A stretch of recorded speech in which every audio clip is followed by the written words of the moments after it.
Karibuni wapenzi watazamaji wa Kibenge TV, tunawakaribisheni kwa mara nyingine tena kufuatilia awamu ya pili ya habari za matukio ya kila siku yanayoendelea katika mashariki mwa Jamhuri ya Kidemokrasia ya Kongo. Leo ni tarehe 21 Januari mwaka 2026. Akiwa mstari wa mbele kwenye shamba la vita maeneo ya Rugeje ambako anaendelea mpaka sasa kuweka ngome zake za kijeshi ili kuwazuia mahadui wasijipenyeze katika maeneo mbalimbali katika nyanda za milima mirefu tarafani Uvira, ndiko wa kujihita Jenerali Kamamambi Girwa kwa niaba ya uratibu wa wazalendo wa Uvira ametoa ujumbe rasmi kwa umma unaolaani vikali uporaji wa ngombe zipatazo 252 yani 252 uliofanywa na wahasi wa AFC M23 siku ya Jumatatu tarehe 19 Januari mwaka huu katika mji wa Sange pamoja na eneo la Rwengero katika eneo la Kigoma.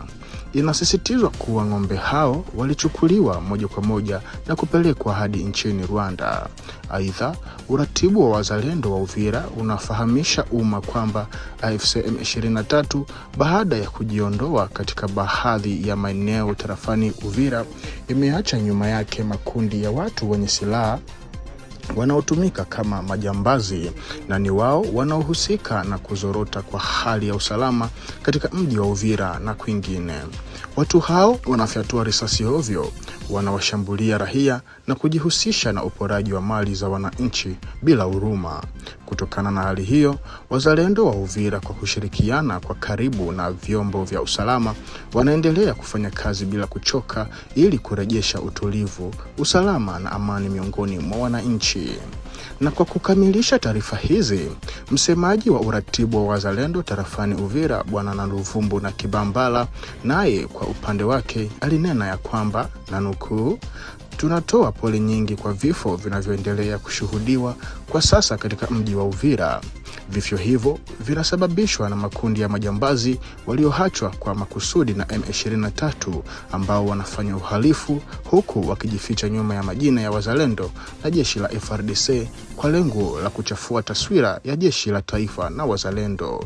Ni wazi kwamba M23 inadhani kupitia mbinu hizi itaweza kurejea tena Uvira, na hilo halitatokea kamwe na walisahau kabisa.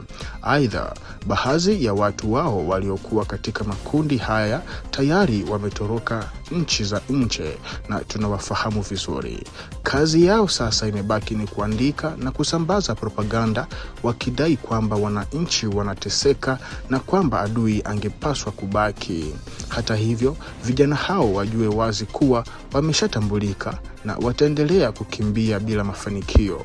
Walioko ndani ya nchi pia tunawajua kikamilifu kwa sasa. Tunawaomba wananchi wachukue tahadhari, wajilinde na waepuke kutembea bila sababu hasa katika saa za jioni, kwani operesheni ya kuwasaka wahalifu hao imeanza na inaendelea kwa kasi. Tunawahakikishieni kwa wananchi ya kwamba vita vinaelekea mwisho na amani ya kudumu itarejea.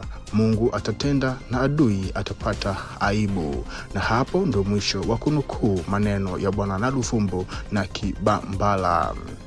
Manispaa ya jiji ya Baraka ama meri ya Baraka inajulisha umma na watumiaji wa ziwa Tanganyika kwamba usafiri wa majini kati ya Baraka na Uvira umeruhusiwa kuanza tena rasmi kuanzia leo.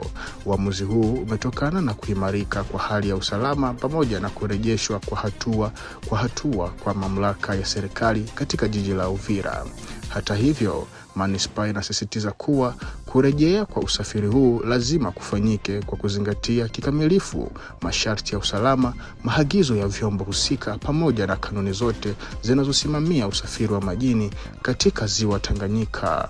Meya wa mpito wa jiji la Baraka Bibi Marimu Kanja Swaze katika taarifa hiyo anazihimiza huduma zote za usalama zinazohusika kuonyesha utaalamu, umakini na uwajibikaji ili kuhakikisha usalama wa abiria, waendeshaji wa usafiri wa majini pamoja na wananchi kwa ujumla. Hatimaye, Manispaa ya Baraka inahakikishia wananchi kwamba usalama unabaki kuwa kipaumbele cha juu kabisa.